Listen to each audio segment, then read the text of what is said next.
Diplomatic bargain in the Middle East is a game of leverage, not trust. Turkey's President Erdogan insists Ankara deserves a seat at the table in shaping the post-war future of Gaza, flaunting ambitions of access, diplomacy, and regional brokerage with Israel. But there's a glaring obstacle and a reality everyone knows. Turkey has willingly turned Istanbul into a command post for Hamas's political and operational leaders. Until Ankara decisively uproots Hamas's network on its soil, Israel cannot afford the risk of Turkish influence seeping into Gaza or the West Bank.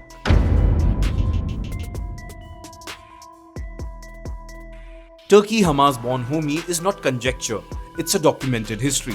For years, Turkey has provided Hamas figures sanctuary, financial lifelines, and covert logistical support. Sahle al-Alauri, the architect of Hamas's West Bank cells, operated out of Istanbul as recent as 2023, using Turkish territory as a base for planning attacks and mediating hostage negotiations. In fact, Turkish banks and charities have also quietly funneled millions into so-called Hamas-run social projects. Money that, according to Israeli and US intelligence, ultimately supports terrorist operations. Every ceasefire, every Egyptian or Qatari brokered truce has featured Turkish officials posturing as neutral mediators. But beneath the surface, Ankara's security services turned a strategic blind eye to Hamas's fundraising, military procurements, and the recruitment of its operatives. In 2022, an Israeli assassination campaign in Istanbul exposed how deeply embedded Hamas's foreign network had become in Turkey's largest city. The safe houses, couriers, encrypted communication cell, all operating under, if not with, quite Turkish approval.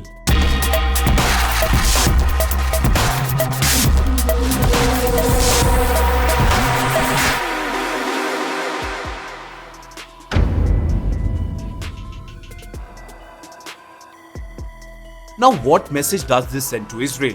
The notion that Turkish diplomats or peacekeepers could someday operate on the ground in Gaza or the West Bank within miles of Israeli borders and settlements while Hamas maintained freedom of maneuver in Istanbul is a strategic absurdity. For Israel, it equates to letting the arsonists join the fire brigade. As long as Ankara protects Hamas's external leadership, Israel must see every Turkish overturn through the lens of infiltration risk and betrayal. For Israel, the lesson is clear. No outside power with a record of either enabling or willfully ignoring Hamas's operational presence, whether Egypt in the Sinai or Turkey in Istanbul, should be seen with absolute caution. If Turkey sincerely seeks operational engagement with Israel, it must begin with a public, verifiable purge of Hamas personals, fundraising platforms, and command centers from its soil.